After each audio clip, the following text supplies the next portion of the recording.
وسلم الفاتحة. الرحمن الرحيم صراط الذين أنعمت عليهم غير المغضوب. بسم الله.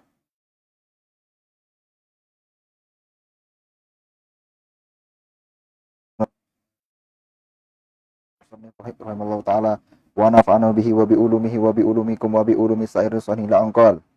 Peliharalah zikir dan doa solat. Wahai saudaraku, hendaklah anda memelihara zikir-zikir dan doa-doa yang warid pada waktu sehabis solat, pada ketika waktu pagi dan petang, dan ketika hendak tidur dan baru bangun dari tidur, dan yang lain-lain dari waktu-waktu dan keadaan-keadaan yang saling berganti. Nabi SAW tidak menganjurkan buat umatnya semua ini, melainkan supaya menjadi sebab mereka dapat mencapai kebaikan dan keselamatan dari segenap bahaya dan bencana yang selalunya berlaku pada masa dan keadaan yang tersebut. Maka barang siapa yang melalaikan anjuran ini sesudah diperingatkan, tentu akan tertimpa sesuatu yang dibencinya, ataupun akan terhalang antaranya dengan siapa yang dicintainya. Dan pada ketika itu jangan sampai dia menyesal dan janganlah mencela orang lain melainkan dirinya sendiri. Barang siapa yang hendak beramal sesuai dengan apa yang kami sebutkan di sini, maka hendaklah dia membaca kitab Al-Azkar, karya Imam Nawawi. Moga-moga Allah merahmatinya dan membalasnya dengan sebaik-baik balasan dari kaum muslimin. Di antara yang sangat dituntut tentang wirid selepas setiap solat dan yang terutamanya ialah anda mengucapkan doa ini. Allahumma a'inni ala zikrika wa syukrika wa husna ibadatik. Ya Allah, ya Tuhanku, perbantulah aku untuk berzikir kepadamu, mensyukurimu dan memperbaguskan ibadat kepadamu. Kemudian anda bertasbih pula sebanyak 33 kali, bertahmid sebanyak 33 kali, dan bertakbir sebanyak 33 kali. Dan untuk menutupi zikir ini menjadikan 100, ucapkanlah zikir ini. La ilaha illallah wahdahu la syarikalah, lahul mulku wa lahul hamdu yuhyi wa huwa ala kulli syai'in qadir. Tiada Tuhan melainkan Allah yang esa, tiada sekutu baginya semua kerajaan dan kepujian, dan dia berkuasa di atas segala sesuatu. Kemudian baca lagi zikir ini sebanyak 10 kali dengan ditambah yuhyi wa yumit. Sedang dia dalam keadaan bersila sebelum bercakap apa-apa, iaitu sesudah solat fajar, yakni subuh, asar dan maghrib. Di antaranya lagi, hendaklah anda membaca ketika di waktu pagi dan petang wirid ini. Subhanallah wa bihamdih, yakni maha suci Allah dan segala kepujian baginya 100 kali. Subhanallah walhamdulillahi wa la ilaha illallah Allahu akbar, yakni maha suci Allah dan segala kepujian bagi Allah dan tiada Tuhan melainkan Allah dan Allah maha besar 100 kali. La ilaha illallah wahdahu la syarikalah, lahul mulku wa lahul hamdu wa huwa ala kulli syai'in qadir.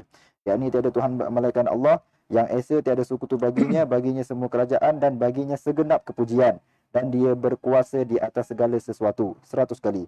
Semuanya itu dibaca pada setiap hari 100 kali. Kemudian adakanlah suatu wirid dari selawat ke atas Nabi SAW. Alhamdulillah, salatu wassalam ala sayyidina Rasulullah Muhammad bin Abdullah wa ala alihi wa sahbihi wa man walah, amma ba'du. Dalam pembahasan yang lalu, Al-Imam Abdullah bin Abdul Haddad dalam kitabnya Risalatul Mu'awanah mengingatkan kepada kita pentingnya zikir dan bagaimana zikir menjadi nur kepada hati dan jiwa serta minda kita. Hingga dengan adanya zikir, hati akan bercahaya, fikiran akan bercahaya, dan anggota badan akan bercahaya. Maksud daripada hati bercahaya, tidak ada di dalam hati kecuali hal-hal yang baik, sifat-sifat yang baik. Seperti tawadhu, seperti tuma'ninah, seperti as-sakinah, seperti zuhud, seperti baik sangka. Ada bahagian daripada nur yang ada di dalam hati. Minda juga akan mendapatkan nur. Bila hati mendapat nur, minda akan mendapatkan nur, berfikir yang positif. Anggota badan pun juga mendapatkan nur, sehingga tidak digunakan melainkan untuk kebaikan. Mata untuk kebaikan, telinga untuk kebaikan, tangan untuk kebaikan. Lihat dalam hadis Nabi Muhammad sallallahu alaihi wasallam pada doa subuh yang Nabi baca, Allahumma ja'al fi qalbi nuran fi qalbi, nuran fi qabri, nuran fi sam'i, nuran fi basari, nuran fi sya'ri, nuran fi bashari, نورا في لحمي ونورا في دمي ونورا في عصبي نورا من بين يدي نورا من خلفي نورا من يميني نورا من شمالي ونورا من فوقي نورا من تحتي اللهم زدني نورا واعطني نورا واجعلي نورا. Allah jadikan nur dalam hati aku, dalam kubur aku, pada pandangan aku, pada telinga aku, ya kan? Kepada darah aku, kepada syaraf aku, di hadapan aku, pada tulang aku, di hadapan aku, belakang aku, kanan aku, kiri aku, atas aku, dan bawah aku, dan jadikan aku bercahaya. Semua itu adalah Nabi meminta nur. Apa maksudnya? Meminta nur pada hati, pada kubur, pada pada mata, pada telinga, kepada anggota badan, di hadapan, di belakang, kanan, dan kiri. Kalau bukan ke semua itu adalah hidayah dari Allah kepada anggota badan kita. Paham tak? Sehingga orang yang paling bertuah adalah orang yang mendapatkan nur daripada Allah Subhanahu wa taala, dan nur itu adalah zikrullah, mengingati Allah Subhanahu wa taala. Paham tak? Walihada digalakkan seseorang mempunyai zikir, dan zikir itu akan dapat nur kalau dilakukan secara istiqamah. Ini berterusan, bukan sekali-sekala saja dibaca. Dibaca secara istiqamah baru akan mendapatkan nur. Seperti dalam ayat Al-Quran dan juga hadis yang dijelaskan semalam. Imam Abdullah bin Al-Haddad juga menjelaskan tentang buahnya zikir, daripada kelezatan dan kenikmatan serta ketenangan bagi orang yang berzikir. Sehingga orang yang berzikir tidak stres, orang yang berzikir tidak gelisah, orang yang berzikir tidak khawatir. Sehingga orang yang berzikir selalu akan tenang dalam segala keadaan. Ada COVID, tak ada COVID. Diperpanjang PKP atau tak diperpanjang. Ada seorang yang berzikir sentiasa tenang dalam setiap keadaan. Imam Abdullah bin Al-Haddad juga menjelaskan bagaimana adab-adab dalam berzikir. Suci, hadap kiblah, bersendirian, yakni dalam keadaan sunyi, dalam keadaan anggota badan tenang dan fokus serta khusyuk dan tadabbur kepada setiap bacaan yang kita baca. Baik zikir itu dibaca dengan hati dan lisan atau dengan hati sahaja. Pun afdal daripada cara berzikir menggabungkan bacaan zikir tadi dengan lisan dan juga dengan hati. Supaya kita memberikan peruntukan pada lisan ini akan ibadahnya, yaitu bergeraknya lisan dengan zikrullah. Kalau hati saja berzikir, lisan tak berzikir, tak bergerak, maka hati saja dapat faedah. Dengan demikian gabungkan kedua-duanya. Bolehkan juga berzikir dengan suara perlahan dan juga suara yang keras. Bagaimana dalilnya sudah dibahaskan pada semalam. Pada hari ini Imam Abdullah bin Al-Haddad menjelaskan kepada kita untuk mengambil peluang di mana kita amat digalakkan untuk berzikir. Jadi zikir ini ada zikrul am dan zikrul khas. Zikrul am, zikir yang umum. Ini bila-bila masa, dalam keadaan apa saja. Mutlak. Namun ada zikir khas. Zikir khas yang dimaksudkan adalah ada masa-masa yang ditentukan dengan zikir yang ditentukan. Ada tempat-tempat yang ditentukan pada zikir yang ditentukan. Jadi bila kita berada pada masa tersebut, ambillah peluang zikir yang ditentukan pada masa itu. Bila kita ada dalam keadaan tertentu dan ada zikir yang digalakkan pada keadaan itu, ambillah peluang untuk berzikir dengan keadaan tersebut, dengan zikir yang ditentukan pada keadaan itu. Seperti zikir selepas salat. Berarti ada zikir yang ditentukan untuk dibaca selepas salat. Maka tidaklah disibukkan dengan zikir-zikir yang lain dan meninggalkan zikir yang digalakkan selepas salat. Zikir sebelum tidur, setelah bangun tidur ada zikirnya. Maka sibukkanlah diri dengan berzikir yang dibaca ketika hendak tidur dan juga bangun tidur berbandingkan kepada zikir-zikir yang lain. Karena zikir ada yang am, ada yang khas. Yang khas berkaitan dengan masa atau keadaan. Orang kalau dalam keadaan gelisah, maka ada zikir khas yang dianjurkan. Seperti La ilaha illa anta subhanaka inni kuntu minadz zalimin contohnya. Maka dalam keadaan gelisah, sibukkanlah dengan zikir tersebut yang amat digalakkan berbandingkan kepada yang lain. Oleh sebab yang demikian, zikir ini ada zikrul am, ada zikir khas. Zikir am secara umum, semuanya zikir baik. Zikir khas, tengok keadaan dan situasi yang ditentukan oleh syariah untuk membaca zikir-zikir yang khas. Seperti zikir selepas salat, zikir pagi dan petang, zikir bangun tidur dan ketika hendak tidur. Ini zikir-zikir yang terkait dengan masa atau keadaan. Oleh sebab yang demikian, seorang muslim dan mukmin yang dia beriman kepada Allah dan Rasulnya mestilah tahu zikir-zikir ini, karena Nabi tidaklah mengajarkan zikir-zikir tersebut melainkan untuk kebaikan kita, untuk maslahah kita, untuk ketenangan bagi kita. Alangkah ruginya seseorang bila dapat peluang untuk berzikir dan mengambil faedah zikir lalu diabaikan dan tidak berzikir kepada Allah Subhanahu wa taala. Maka dia akan termasuk daripada golongan orang-orang yang merugi. Golongan orang-orang yang merugi. Untuk kita dapat melazimkan diri dalam berzikir, baca kitab al-Adhkar yang dikarang oleh Al-Imam An-Nawawi rahimahullah.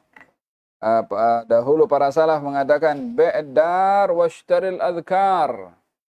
Jual rumah dan belilah kitab adhkar.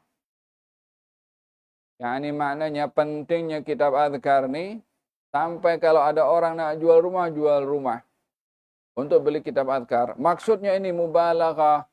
Yani bukan nak maksudkan kita nak tidur di mana kalau jual rumah, bukan begitu jawabannya. Maksudnya itu penting punya kitab adhkar ini. Jangan sampai tak punya. Tapi kalau dah punya kitab adhkar, jangan dibuat azimat, diletakkan saja macam tu. Dibaca satu hari, satu hadis, dua hadis. Tak cukup dibaca, diamalkan juga. Supaya apa yang diajarkan oleh baginda Rasulullah dapat kita laksanakan dalam kehidupan keseharian.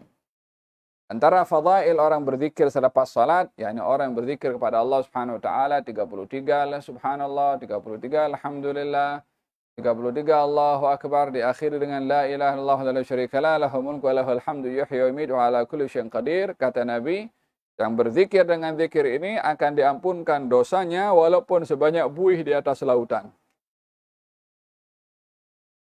Artinya apa? Selepas salat jangan pergi berdiri dulu. Jangan pergi solat sunnah dulu. Jangan terburu-buru tinggalkan tempat dulu. Zikir dulu. Sekejap je. Subhanallah, alhamdulillah. Dan Allahu Akbar 33 masing-masing. Dengan fadilah yang besar. Dosa kita diampunkan sebanyak apapun dosa itu.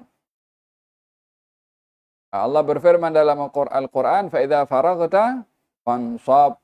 Kalau kamu sudah selesai daripada satu ibadah, ibadahlah dengan ibadah yang lain. Yakni bukan tinggalkan ibadah terus pasal dah settle. Dalam satu penafsiran, selepas kamu selesai daripada salat, berzikirlah kamu. Supaya zikir yang kita baca menjadi pelengkap kepada kekurangan yang ada pada salat. Digalakkan juga berzikir la ilaha illallah wa la syarika la lahul mulku wa lahul hamdu yuhyi wa yumiitu wa huwa ala kulli syai'in qadir. Tambah yuhyi wa yumiit. Selepas salat subuh dan selepas salat maghrib sebelum posisi duduk tasyahud akhir berubah. Jangan berubah dulu. Baca 10 kali zikir tadi. Maka yang membacanya selepas subuh 10 kali akan dijaga oleh Allah sampai petang. Yang membaca zikir yang sama selepas maghrib 10 kali akan dijaga oleh Allah sampai pagi. Tak akan ada musibah yang menimpa kepadanya kecuali kematian. Yang ini terpelihara, dilindungi oleh Allah Subhanahu wa taala. Niatkan baca zikir ini agar supaya terlindungi daripada corona, daripada COVID. Niatkan daripada zikir ini supaya tak terkena musibah. Faham dong? Yang terpaksa pergi kerja, umpamanya hatta yang di rumah pun juga. Itu pun sekarang pun yang di rumah pun tak selamat juga. Lazimkan dengan zikir. Al-Hisnul Hasin, ini benteng yang diberikan oleh Nabi Shallallahu Alaihi Wasallam. Termasuk digalakan adalah zikir pagi dan zikir petang seperti Subhanallah wa bihamdihi sebanyak 100 kali, kalimatani khafifatani 'ala lisani thaqilatani fil mizan, subhanallah wa bihamdihi subhanallahil azim. 2 kalimat ringan di lisan, berat di timbangan, disenangi oleh yang Maha Pengasih. Subhanallah wa bihamdihi subhanallahil azim. Gerak. Kemudian adakanlah suatu wirid dari selawat ke atas Nabi sallallahu alaihi wasallam, kerana yang demikian akan menjadi semacam penghubung di antaramu dengan kekasih Allah, yakni Nabi sallallahu alaihi wasallam, dan merupakan suatu pintu di mana banyak perbantuan akan meliputimu menerusi pintu itu daripada hadratnya alaihi salatu wasallam. Beliau juga telah mengatakan, man shalla alayya marratan sallallahu alaihi biha asyra. Barang siapa yang bersalawat ke atasku satu salawat, nescaya Allah akan memberikan rahmatnya kepadanya 10 kali ganda. Dalam sabdanya yang lain sallallahu alaihi wasallam, ahubbukum ilayya wa aqrabukum minni majlisan yaumal qiyamah aktsaruhum alayya salat. Aktsaruhum alayya salat. Aktsaruhum wala aktsarukum? Huna maktub aktsaruhum. In al aktsaruhum sah. عندنا هنا أكثركم علي صلاة.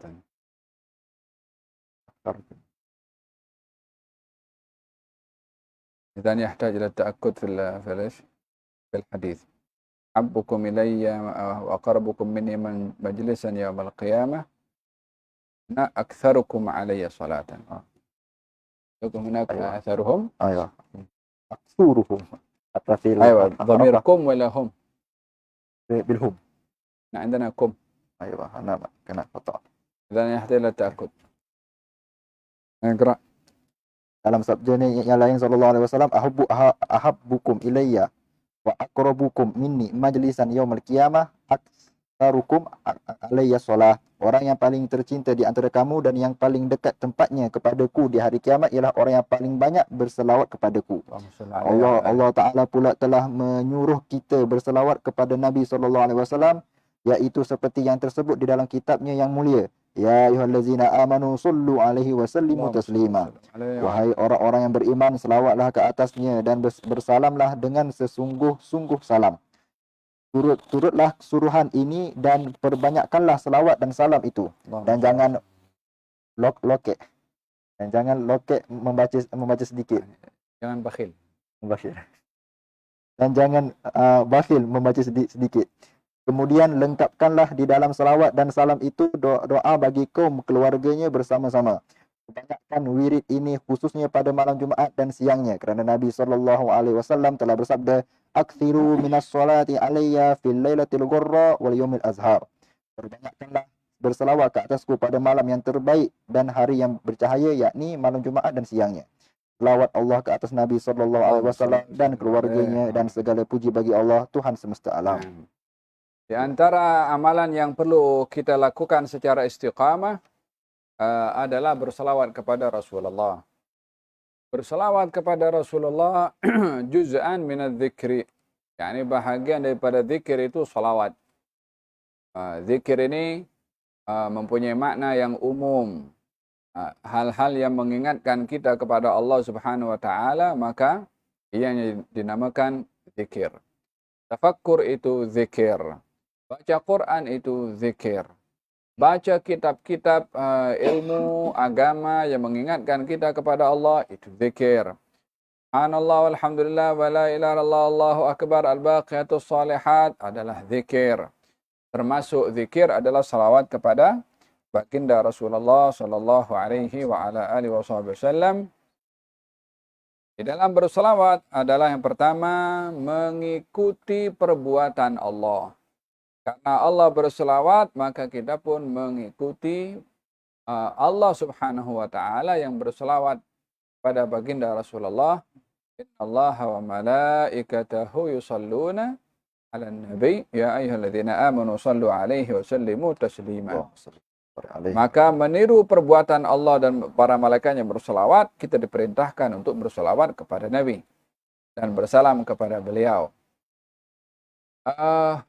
Al-Imam Abdullah bin Al-Haddad mengatakan hikmah, menyebutkan hikmah dalam berselawat kepada baginda Rasulullah selain daripada fadilah-fadilah yang ada dalam hadis di mana seorang berselawat kepada Nabi, Allah akan berselawat kepadanya. Kalau berselawat sekali, Allah akan berselawat 10 kali.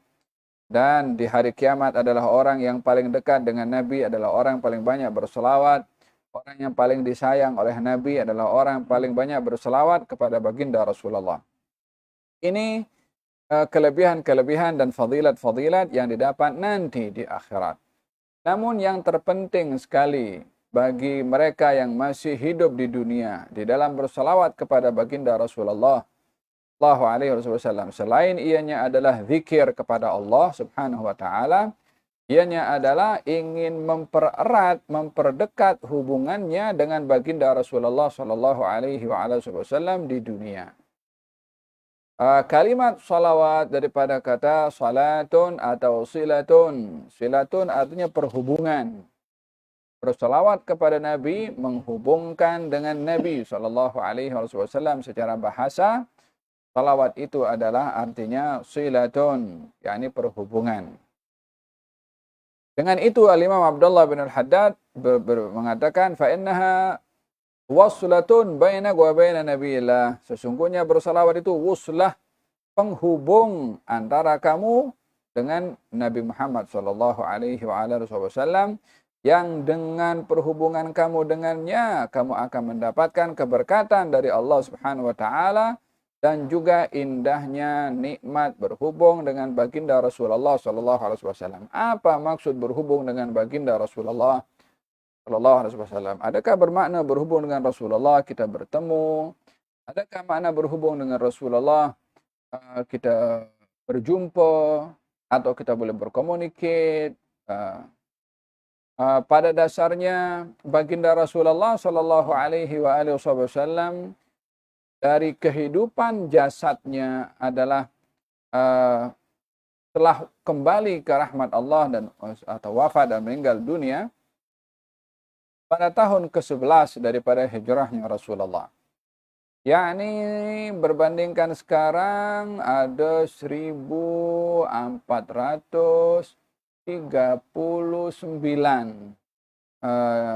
tahun daripada wafatnya Nabi Muhammad SAW. yakni kurang 14 abad. Jauh sekali antara kita dengan baginda Rasulullah. Namun memahami perhubungan dengan baginda Rasulullah adalah tidak difahami perhubungan karena perbezaan zaman. Yang hidup di zaman Rasulullah pun ada yang tak berhubung dengan Rasulullah. Ada yang tak beriman kepada baginda Rasulullah. Ada yang tak mahu menerima kebenaran yang ada pada Rasulullah. Yang hidup di zaman Rasulullah pun juga ada orang yang tak jumpa dengan Rasulullah, namun terhubung dengan baginda Rasulullah. Ingin berjumpa Rasulullah, namun tak jumpa dengan baginda Rasulullah. Maka dia termasuk orang yang berhubung. Dan diceritakan kemuliaan orang ini karena hubungannya dengan baginda Rasulullah walaupun tak jumpa dengan Rasulullah. Ia adalah Sayyiduna Uwais Al-Qarani. Hidup di zaman Rasulullah, tapi tak berjumpa dengan Nabi. Oleh sebab itu tidak dikatakan Uwais sebagai sahabat. Hidup di zaman Rasulullah, beriman kepada Rasulullah, namun tak berjumpa dengan Rasulullah. Para sahabat adalah orang yang hidup di zaman Rasulullah, beriman kepada Rasulullah, melihat Rasulullah, dan meninggal dalam keadaan iman. Maka dia adalah sahabat. Hatta sekali saja tengok Nabi, maka dia boleh dikatakan sahabat. Yang hidup di zaman Rasulullah, beriman di zaman Rasulullah, meninggal dunia dalam keadaan iman, tapi tak jumpa Rasulullah, tak boleh dikatakan sahabat. Hidup setelah zaman Rasulullah, beriman kepada Rasulullah, bermimpi Rasulullah, tak boleh jadi sahabat juga. Mimpi Rasulullah, tak boleh mengangkat seorang jadi sahabat, kalau tidak ramai jadi sahabat zaman sekarang. Katanya sahabat melihat dengan matanya sendiri. Ini tak mungkin berlaku kecuali di zaman baginda Rasulullah sallallahu alaihi wa ala alihi wasallam. Nah, Uwais Al-Qarani ada hubungan rapat dengan Nabi walaupun tak jumpa dengan Nabi. Nabi bagi tahu kepada Sayyidina Umar, Sayyidina Ali, Umar, ya Ali, nanti seorang bernama Uwais bin Amir daripada kabilah Murad. Kalau kamu jumpa dengan dia, minta doa kepada dia untuk mendoakan kamu agar supaya kamu diampunkan oleh Allah dengan doanya. Dia adalah seorang yang berbakti kepada ibunya. Dia terkena penyakit sopak dan Allah sembuhkan penyakit itu. Kecuali ada satu tempat pada penyakit sopak itu di bawah ketiaknya yang tak sembuh. Yakni masih ada sikit daripada penyakit sopak tersebut. Di zaman Sayyidina Umar ketika menjadi khalifah, bila musim haji tanya, adakah di antara kamu daripada Yaman? Maka orang-orang Yaman berdiri. Dan siapa di antara kamu yang berasal daripada kabilah Murad? Ada seorang berdiri. Kenalkah kamu dengan seorang bernama Uwais bin Amir? Katanya kami tak kenal. Ada seorang di antara kami yang hanya menjaga binatang tunggangan kami, yakni ketika digunakan untuk pergi ke haji. Maka dihampiri orang itu.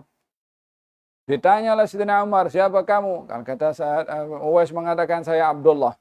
Kata Sayyidina Umar mengatakan saya pun Abdullah juga. Kita sama-sama hambanya Allah. Tapi nama kamu yang diberi nama oleh ibu kamu siapa? Baru diberitahu Uwais bin Amir Al-Qarani. Kata Sayyidina Umar mengatakan saya Umar bin Khattab Amirul Mukminin, yang ini adalah Ali bin Abi Thalib. Saya diberitahukan kalau kamu adalah Uwais bin Amir, beritahu kamu dahulu ada penyakit sopak yang kemudian Allah sembuhkan penyakit sopak itu kecuali satu tempat di bawah ketiak kamu dan kamu adalah orang yang berbakti kepada ibu kamu. Kata Uwais, siapa yang memberitahukan kepada kamu segala apa yang kamu sebut tadi yang orang lain tak tahu? Kata Uwais, kata Sayyidina Umar, Rasulullah yang bagi tahu. Faham dong? Tengok hubungannya bagaimana dengan Nabi walaupun tak jumpa. Tak pernah bersemuka, tak pernah bercakap, tapi hubungannya rapat dengan baginda Rasulullah sallallahu alaihi wasallam. Faham dong? Nabi bersabda, wa syauqah ila ikhwani, alangkah aku rindu kepada saudara-saudaraku. Kata sahabat, ya Rasulullah, bukankah kami semua ini saudara-saudaramu? Kata Nabi, kamu semua adalah sahabat-sahabat aku. Saudara-saudara aku adalah orang yang hidup setelah aku, beriman kepada aku, walaupun tak melihat kepada aku. Mereka ingin mengorbankan segala-galanya untuk melihat aku. Yani hidupnya di zaman Nabi, tak jumpa dengan Nabi, tapi kerinduannya, kecenderungannya kepada Nabi cukup kuat, sehingga ingin mengorbankan segala-galanya untuk jumpa dengan Nabi. Ini adalah wuslah, yakni menghubungkan kita dengan baginda Rasulullah. Faham dong? Kita tak boleh melihat kepada Rasulullah macam sebagian orang kan mengatakan Nabi diutus untuk membawa risalah. Kalau sudah selesai risalah yang dibawa oleh Nabi, maka selesailah tugas Nabi. Maka dengan demikian kita concern kepada risalahnya sahaja. Nabinya tak diingati. Risalahnya diingati. Macam mana? Kita tidak boleh memandang Nabi macam postman. Hantarkan surat, diambil surat, lepas itu khalas. Assalamualaikum. Tak seperti itu. Faham dong? Kena diingati Rasulullah. Walihada Nabi bersabda, man ra'ani fil manam, faqad ra'ani haqqa. Orang yang bermimpi aku, melihat aku dalam mimpinya, dia benar-benar melihat aku. Untuk apa Nabi bersabda demikian kalau bukan bermaksudkan supaya ada wuslah, ada hubungan kerohanian antara umatnya dengan nabinya. Bukankah di dalam Al-Quranul Karim Allah Subhanahu wa taala berfirman tentang golongan umat yang semakin jauh daripada zaman nabinya dan tidak ada wuslah nabinya sehingga hati mereka menjadi keras. Alam ya'ni lilladzina amanu an takhsha'a qulubuhum li dzikrillah wa ma nazala minal haqqi wa la yakunu kalladzina utul kitaba min qablu wa tala 'alaihimul amadu faqasat qulubuhum wa katsirun minhum fasiqun. Bukankah sudah tiba bagi orang-orang beriman untuk hatinya khusyuk berzikir kepada Allah dan tidak menjadi golongan ahlul kitab sebelum kamu, di mana jauh antara mereka dengan risalah yang dibawa oleh Nabi mereka, jauh jaraknya. Fatala alaihimul amadu, faqasat qulubuhum, keras hati mereka sebab tak dijaga risalahnya, tak ada wuslah dengan Nabi yang telah diutus oleh Allah kepada mereka. Qasat qulubuhum, menjadi keras hati mereka. Wa katsirun minhum fasiqun, dan ramai daripada mereka yang menjadi fasik. Oleh sebab itu, untuk terlindungi daripada kerasnya hati dan sifat fasik, dengan merapatkan hubungan dengan baginda Rasulullah, perbanyaklah berselawat kepada Nabi Muhammad sallallahu alaihi wasallam. Berselawat kepada Nabi dengan penghayatan wuslah, menghubungkan atau berhubung dengan baginda Rasulullah sallallahu alaihi wasallam, menjadikan kehidupan kita tak terlepas daripada akhlak, adab, sunnah yang diajar oleh Nabi, sehingga kita berhubung dengan Nabi pada setiap saat. Masuk rumah tahu doa apa yang perlu dibaca karena Nabi masuk rumah mengajarkan untuk baca doa.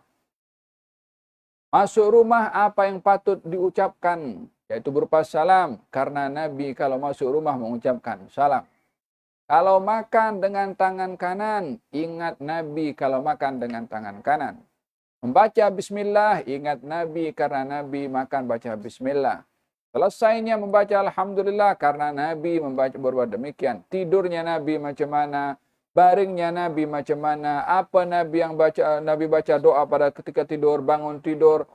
Dalam setiap keadaan keseharian yang diajarkan oleh Nabi, bila kita melakukan semua itu wuslah antara kita dengan Nabi, hubungan kita dengan Nabi, connection kita dengan Nabi. Sehingga setiap apa kegiatan yang kita lakukan, kita ingat, oh ya, Nabi buat macam ni. Kita nampak hujan lebat, kemudian ada petir. Apa Nabi buat kalau dengar suara petir? Suara kilat. Hatta dalam hal apapun juga akan teringat kepada Rasulullah. Ianya adalah merupakan wuslah, yakni penghubung antara kita dengan baginda Rasulullah sallallahu alaihi wa alihi wasallam. Paham Tom? Hadza berkenaan dengan pentingnya wuslah, memperhubungkan Rasulullah melalui berselawat kepada baginda Rasulullah sallallahu alaihi wa alihi wasallam. Khususnya pada malam Jumat dan juga hari Al-Jumu'ah. Perihal tafakkur. Jangan tinggalkan bertafakkur pada ciptaan Allah.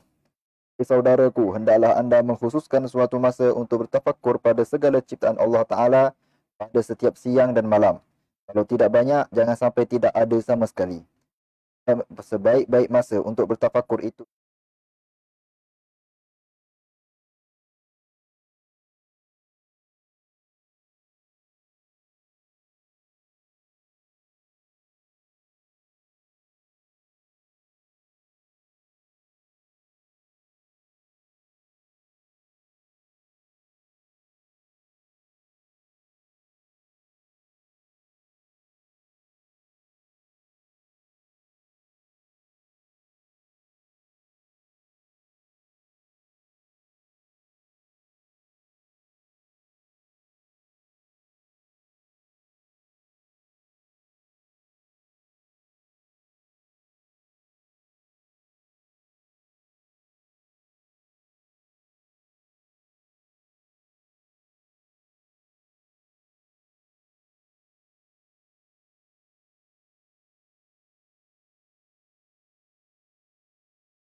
akan dijelaskan oleh Imam Al-Haddad berkenaan dengan fadail at-tafakkur.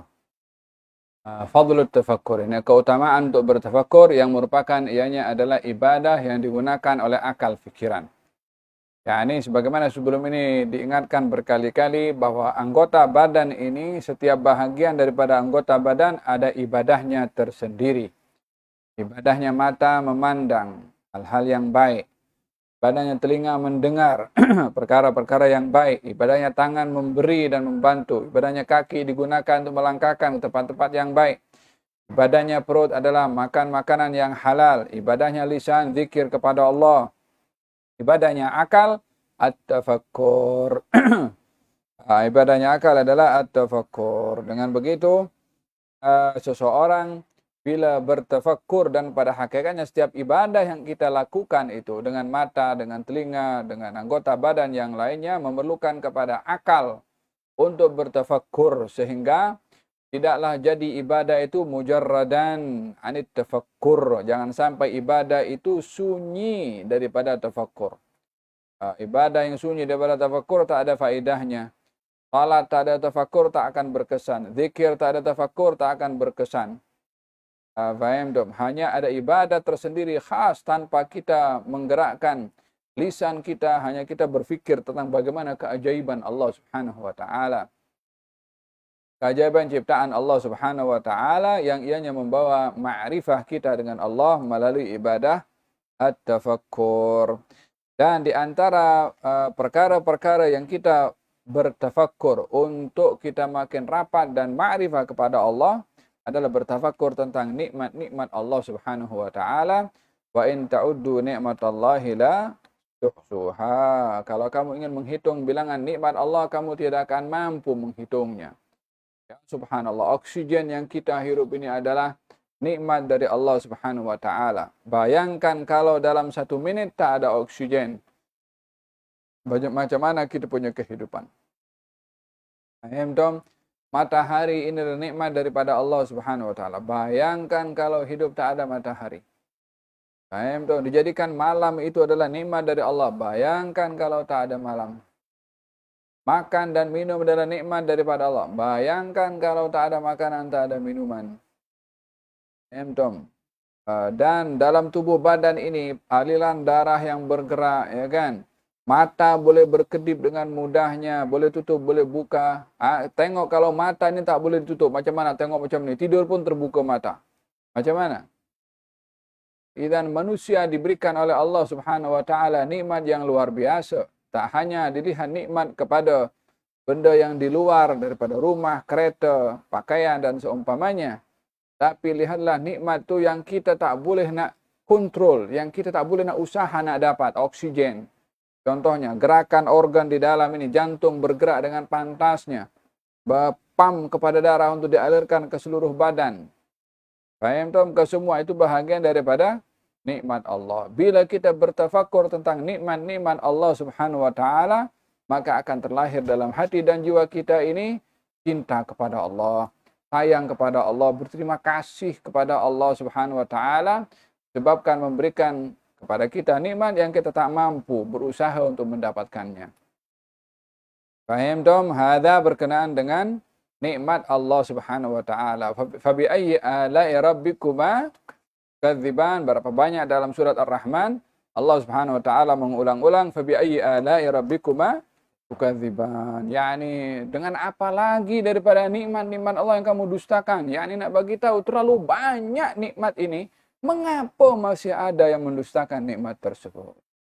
Yang mendustakan nikmat itu adalah orang-orang yang dia tak terlepas daripada mendapat nikmat daripada Allah. Kenapa pula mendustakan nikmat itu? Hadza disoal oleh Allah Subhanahu wa taala. Soalan ini soalan bukan meminta jawaban. Soalan yang memberitahukan betapa besar nikmat Allah yang didustakan sehingga bi ayyi ala'i rabbikuma. Moga-moga Allah Subhanahu wa taala memberikan hidayah kepada kita untuk dapat menggunakan anggota badan kita ini untuk ibadah kepada Allah, khususnya hati dan akal fikiran. Untuk bertafakkur tentang keajaiban ciptaan Allah, untuk mengenali Allah, makin dekat dengan Allah, ma'rifah dengan Allah, sehingga hidup ini bersama dengan Allah, ma'iyatullah, mendapat anugerah kebersamaan dengan Allah Subhanahu wa taala yang dengannya akan tenang berhadapan dengan segala keadaan dan segala situasi.